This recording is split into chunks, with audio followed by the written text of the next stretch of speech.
Hello and welcome to Supply Chain Management Session 1, Module 3.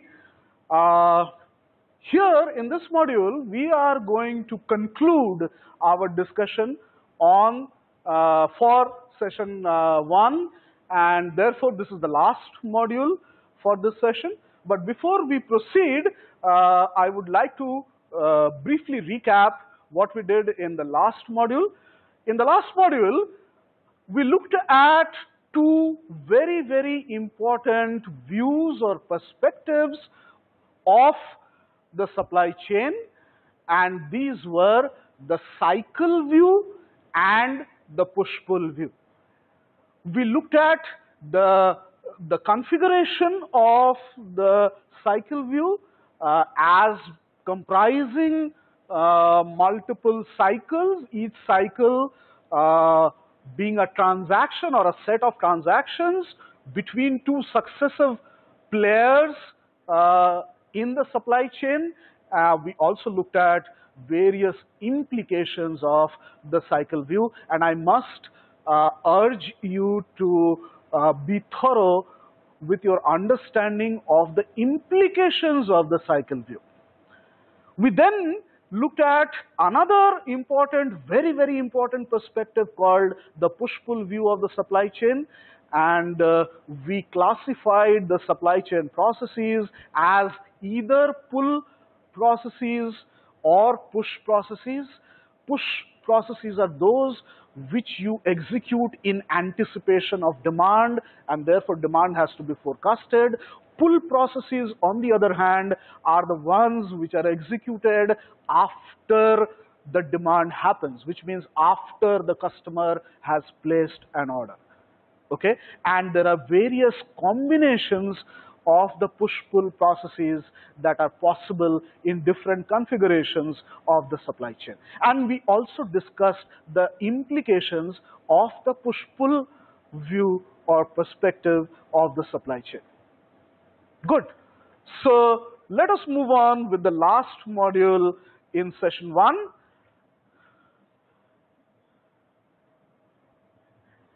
In this module, we are going to talk about basically the uncertainty in the demand, because remember one thing, that whenever you are dealing with any issue in supply chain management, the first point perhaps where you would start analyzing the problem is by looking at the demand. Okay? Because at the end of the day, the goal of the supply chain is to meet that demand. Okay? So let us look at the demand and the factors that might cause the demand to become uncertain. What are those factors? Well, look at the list placed here. We are talking about lot size, response time, service level, product variety, price, and innovation. So let's discuss very briefly each of these. The first one, lot size. Okay? What are we saying? We're saying that if the lot size demanded by the customer varies widely, which means that the customer in one order asks for 10 quantity, in another order asks for 200 quantity, in a third order asks for 175 quantity. You know, it's a very widely varying lot size of the order, makes the demand more uncertain. Okay? Response time. Response time is the time allowed by the customer or the time expected by the customer within which the delivery has to happen. And how is the response time influencing the demand? You know, the shorter is the response time, greater is the uncertainty in the demand, because you just don't know when the demand is going to come, but when it comes, it says, oh, I want it now, you know. And if that is the case, the demand becomes more uncertain. Okay? Same is the case with service level. Service level is you want to fulfill the demand within a certain given time with the existing inventory, and if you want to have a very high service level, or if the service level expected by the customer is very high, then the uncertainty also goes up for that demand. Product variety. To understand how product variety creates more uncertainty in the demand, just think of a situation where there is only one product being sold by a retailer. Only one kind, only one SKU, nothing other than that. If that is the case, then the only demand is for that one single item. Okay? Now compare this with the normal situation where the retailer may be having hundreds of different SKUs, hundreds of different varieties of products, and therefore that increases the uncertainty of the demand.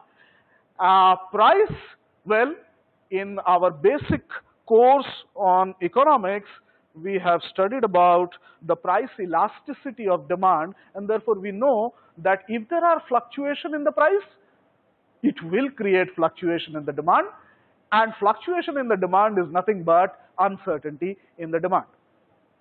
The last factor is innovation, and essentially what it means is that the more innovative the product is, the greater is the uncertainty in the demand. If you look at the PLC, a typical product life cycle for a product, at the early stages, the demand is very uncertain. Okay?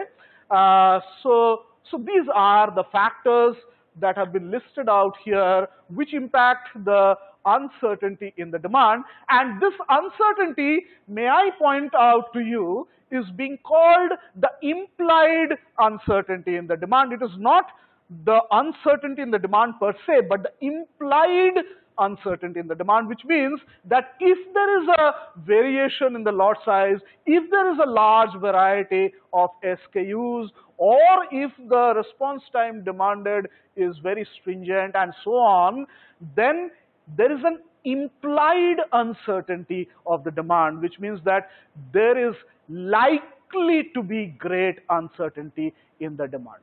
Okay, so it's a possibility of uncertainty. Therefore, it is called implied uncertainty in the demand.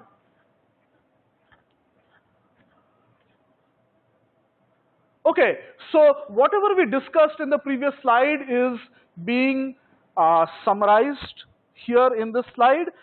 In case you would want to go through these carefully, you may hold on to this slide for a greater duration and read through these. If you have questions, you are welcome to raise those later. Let us move on. We are saying, let us look at, some examples of whatever we have discussed in terms of implied uncertainty in the demand. And let us look at three levels of implied demand uncertainty. At this end, we are talking of the demand is more or less fairly stable.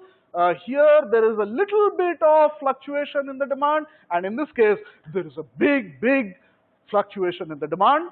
And examples are, consider a regular consumer item like salt, or for that matter, even sugar, or rice, or wheat, or any commodity which is regularly consumed, say pulses and so on, oil which is consumed for cooking. Those are the kind of items typically where the implied uncertainty in the demand will be very low. Now, why is that so? That is because our consumption levels are not changing drastically over a period of time. The variety is hardly anything. Okay, the innovation is not there, almost absent altogether, and so on. So therefore, the implied uncertainty is going to be very low. On the other hand, let us come to the other extreme, and the example given here is a new communication device. Now, all of us are familiar with a very popular communication device, which is our smartphone. And whenever a new smartphone is launched into the market, the demand for that new smartphone is very, very fluctuating, or the implied demand, rather the implied uncertainty in the demand is very high for obvious reasons. Here we just don't know what kind of quantities will be demanded by different customers at different geographies. We don't know about the response time expected by the customer. We don't know. This is an innovative product. So therefore there is a list of reasons why the implied uncertainty will be high in the third case. And in the middle, somewhere along the middle, is a case where we have a kind of a moderate level of implied uncertainty in the demand. And the example written here is that of a car, a car that you are buying in the market, or for that matter, a two-wheeler that you may be buying in the market, where you have seen the demand before. It is not a very, very innovative product, but there is some level of fluctuation in the demand, and so therefore there is a moderate uncertainty implied in the demand. Okay, fair enough. Now here is something very interesting. We are looking at the correlation between implied uncertainty in demand and a few factors. So let me explain this. We are talking of two different kinds of demands: low implied uncertainty and high implied uncertainty. And we are looking at things like product. I'm sorry, please read that as profit margin and not product margin. I will rectify this later. So this is profit margin, this is average forecast error, this is average stock out rate, and this is average forced season end markdown. So for a demand which has low uncertainty, the product margins are low. For a demand which has high implied uncertainty, the product margins are high. Why is that so? Higher implied uncertainty means that the customer requirements are more stringent. Maybe the response time expected is very, very low. Okay, maybe the service level expected is very high. Okay, maybe the variety expected, and the variety is essentially choice. Maybe the customer wants to exercise any kind of choice, or a wide range of choice. So the customer wants more from that product, and therefore is willing to pay more. So therefore, your product, your profit margins are going to be high.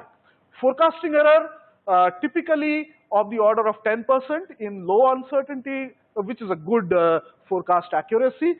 But in this case, the forecasting error could be as high as 100%, and we have seen cases where this is true, especially where the implied uncertainty is high. Stock out rate.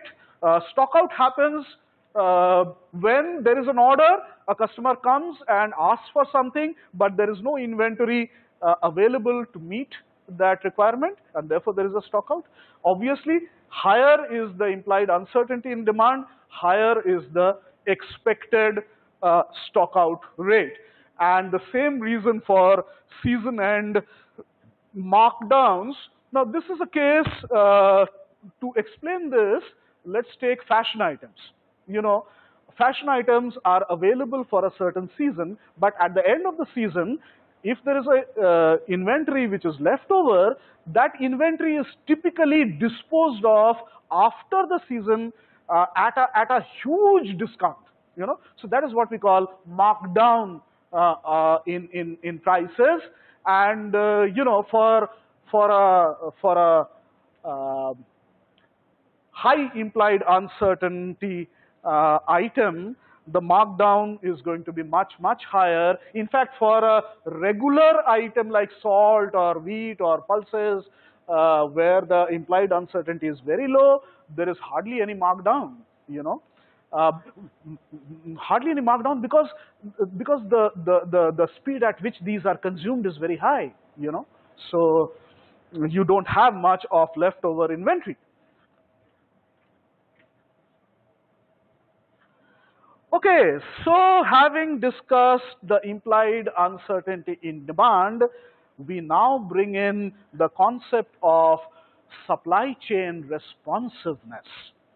Now, what we are saying is that higher is the uncertainty in the demand, greater should be the responsiveness of the supply chain encountering that uncertain demand.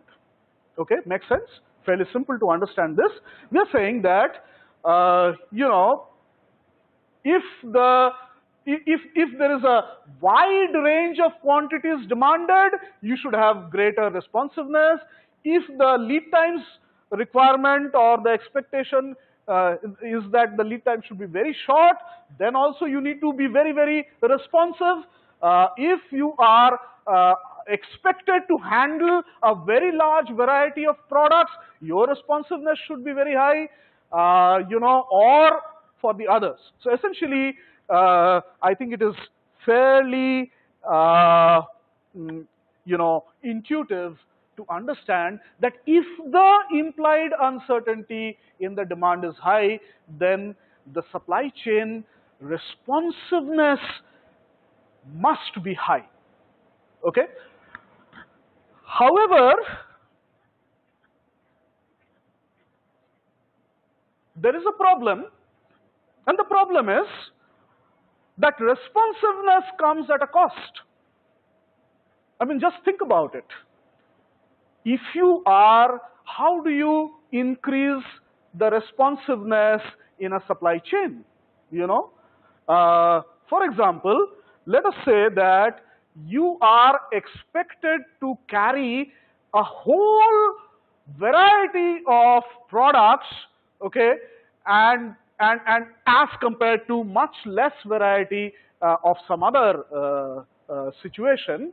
The greater is the variety of products that you are expected to carry, more is the inventory that you are expected to carry, and inventory carrying has cost.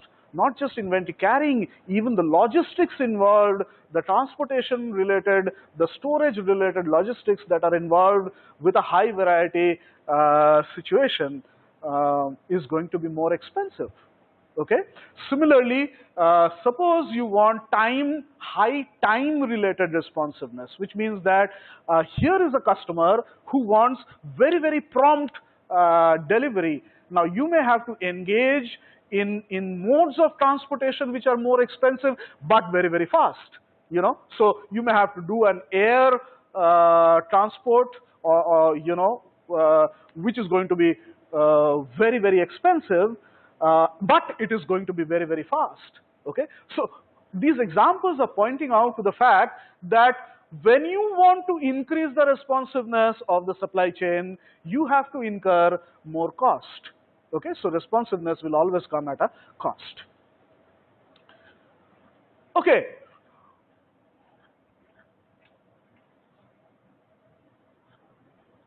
A simple way to capture what we just said is through this graph here. On the y-axis, we have responsiveness, and on the x-axis, we have cost.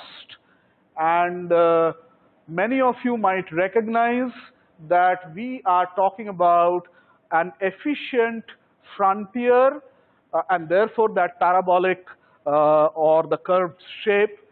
And essentially what we are saying is that, you know, if you want to increase the responsiveness of the supply chain, the only way you can increase the responsiveness of the supply chain is by increasing the cost. Or if you want to reduce the cost, this is low cost.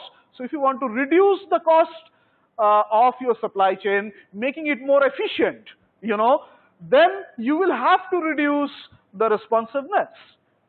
Okay, so this is a very simple concept, but it's a very, very important concept in the context of supply chain.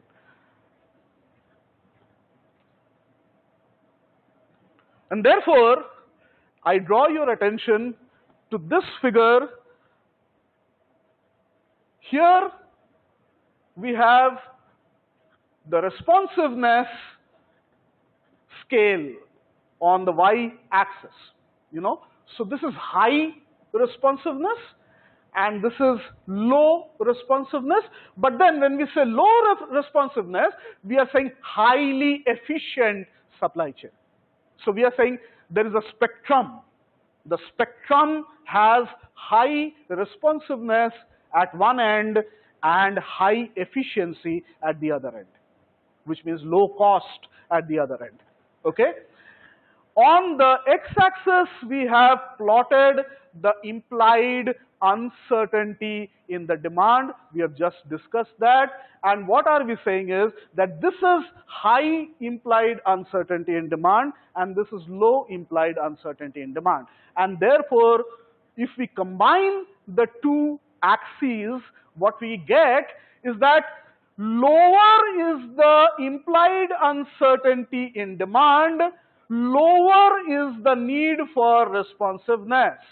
Correspondingly, higher is the uncertainty in the demand, greater is the need for responsiveness, and therefore, in combination, we are saying that this looks like a linear relationship between responsiveness and implied uncertainty. Linear relationship means greater is the uncertainty, greater is the need for responsiveness. Okay, so it's a linear relationship. The only reason why we have a kind of a zone here and not just a simple straight line is because we are dealing with real world situation. There is no mathematical function that describes the relationship between implied uncertainty and responsiveness. So it is more or less the case, and therefore we have kind of a band which is called the zone of strategic fit. And what the zone of strategic fit means is that depending on the implied uncertainty in your demand, you want to be in that zone, So if your implied uncertainty is here, you want to be here. If your implied uncertainty is here, you would want to be in this zone of responsiveness. Okay? So that is what the zone of strategic fit means. Okay? Now, just to understand this a little better, let us point out or let us ask ourselves, what if we are not in that zone? For example, at this level of uncertainty, let's say the uncertainty level is low and let's say we are here, okay, then we are saying, well, you are far too responsive as related to the kind of uncertainty you are facing in your demand. And therefore, you have over-designed your supply chain. What that means is that you are incurring cost which is not really required for you to incur. And if you keep on incurring that excess cost, your profitability will suffer and soon you will be driven out of the market. On the other hand, suppose we have high uncertainty in the demand and we are somewhere here, then what this means is that for this level of uncertainty, our responsiveness is lower than what it should be, and once again we face the same or a similar situation. Our supply chain is not responsive related to the kind of uncertainty that it faces. What it implies is that there are going to be many situations of stock outs where the customer comes and doesn't find the product because you are not responsive enough. And therefore, soon what will happen is that the customer will start looking for alternatives, other choices, and once again, in the long run, you will stand to lose. Okay? So that is what is implied by the zone of strategic fit.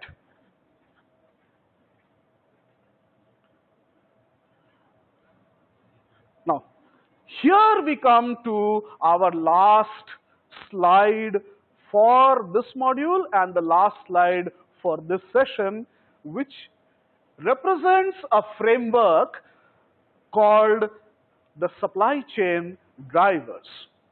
Now, I would urge you to understand this very, very carefully. At the top, here, we have the competitive strategy. Now, what is a competitive strategy? A competitive strategy is derived from the business strategy of an organization, and it basically decides the way the organization wants to compete in the marketplace. Okay? Is it going to compete on cost or price? Is it going to compete on something else? You know, so the way the organization wants to compete in the market is what we call the competitive strategy. From the competitive strategy, we derive the supply chain strategy. The supply chain strategy must be aligned with the competitive strategy of the organization. Otherwise, it will not serve the intended purpose. Okay. Now, what is the supply chain strategy?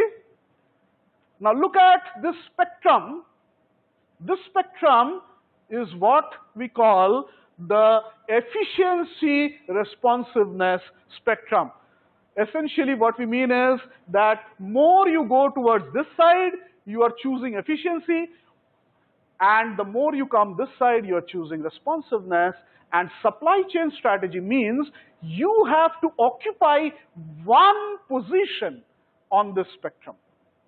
You can be here, or you can choose to be here, or you can choose to be here, or here. Any one position along that spectrum, at one end of which you have efficiency, the other end you have responsiveness, and any point here in between is a combination of efficiency and responsiveness. So depending on what your competitive strategy is, you would create your supply chain strategy based on the position on that spectrum that you choose to take or you choose to occupy. Good? Now, having done that, you have occupied a position here or anywhere. Suppose we take one extreme, you have occupied a position here, which means that your supply chain strategy is to be highly efficient. Okay? If that is the case, then the question is, what do you use to implement your strategy? How do you make that strategy actually fructify? How does the strategy happen, roll out in practice? Okay? So, for that, we use what are known as the drivers of supply chain. The drivers, by the very word or meaning of the word, it means that these are kind of levers. You know, these are levers we have. We can use the drivers to execute the supply chain strategy. So what are these drivers? The top three drivers, facilities, inventory, and transportation, are called the logistical drivers. So those are the three logistical drivers. The second set of three drivers, information, sourcing, and pricing, are called the cross-functional drivers. And you are free, absolutely free, to choose any combination of these drivers so as to be able to achieve on the ground the strategy that you have chosen. And what is that? The strategy that you have chosen is the positioning on the efficiency responsiveness spectrum. Just to further explain what we are talking about, let's take quickly an example. Let's say we consider a retailer like Walmart. Now, all of us know that Walmart globally competes on the basis of prices. You know, their famous their famous promise is all-time low prices. Okay. Now, since they are competing on prices, so that is a competitive strategy. The supply chain strategy, which means the position along the spectrum, obviously is highly on this side. To compete on prices, they have to be highly efficient as a supply chain. Okay? Now, how does Walmart achieve the efficiency using the drivers of the supply chain? Well, look at facility. Facilities are your retail outlets, your distribution centers. If you look at a Walmart retail outlet, typically it is located on the outskirts of an urban location where the real estate prices are low. These are huge stores, they're big stores, and therefore they gain economies of scale to drive down the cost. Okay. Inventory, well, if you walk into a Walmart store, you will find that there's just too much of variety. I mean, you have so many different things that are available, and you may be led to believe that the inventory carried is very high. Well, let me tell you that that is not the case at all. The inventory looks high because so many different items are, the inventory for that is being carried at a Walmart store. But look at the demand for those items. The demand for those items, these are fast moving items. The velocity with which they move from the store. By that, what I mean is the velocity with which they are purchased by the customer is very high. These are fast moving products, and relative to that velocity of the product, the inventory is very low.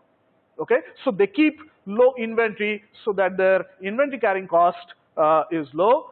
Coming to transportation, now when does transportation cost go up?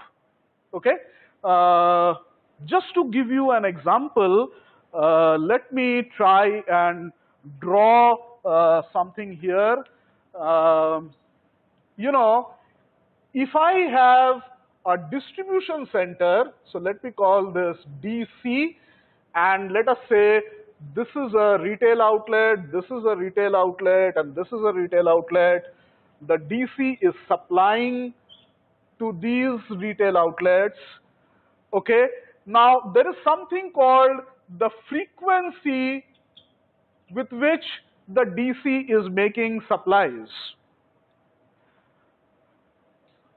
If the frequency of supply is very high, which means that the DC is making multiple supplies in a certain period of time, then the quantity per supply is going to be lower. And if the quantity per supply is going to be lower, the transportation cost is going to be higher. Now, in Walmart's case, the supplies, the frequency of supplies could typically be of the order of a week. What I mean is that you may receive, a Walmart store may receive a supply from its distribution center once a week or twice a week. So that's typically the frequency of supply. And therefore, each time that the supply is made, huge bulk is carried along the transportation route. And because huge bulk is carried on the transportation carrier, you get economies of scale. You are transporting in bulk, and therefore the transportation cost is lower. Okay, information. Walmart is a pioneer in the use of information technology. If you look at Walmart's interesting, innovative use of information technology, essentially what it means is that they have invested so much on information technology. You go to their distribution center, they are the pioneers in implementing RFID technology, which helps them quickly locate different stocks at different places within huge warehouses. Okay, technology is used in sharing information. Whenever very quickly a purchase is made, very quickly that demand information is shared across the supply chain to its suppliers and suppliers' suppliers, so that everybody is completely upfront and knows exactly what is happening in the market. So therefore, the distortions are the least. And if the distortions are the least, and you have used the information technology in such a way that there is transparency and very, very fast flow of information, you are going to drive down your cost. And the reason you are going to drive down your cost is because you are going to drive down your wastages. You are going to drive down the unnecessary wastages that happen because of distortion of information. Okay? What about sourcing?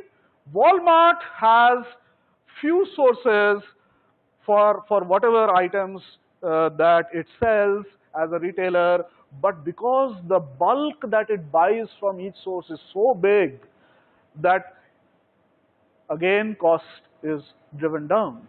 The suppliers to Walmart are dependent on Walmart to the extent that they are willing to squeeze down their margins to the barest possible, and therefore that is an advantage that Walmart has over its suppliers as a very, very powerful big player in the supply chain. And what about pricing? Well, we all know, what does Walmart do with the pricing?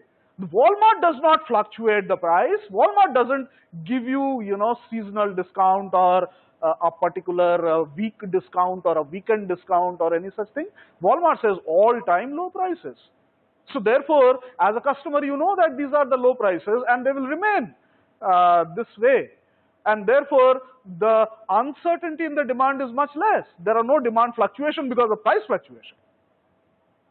So, with the example of Walmart, which is basically adopted a supply chain strategy of high efficiency, we have seen how Walmart uses the drivers of supply chain to achieve high efficiency in the supply chain. I hope this example is clear to all of you.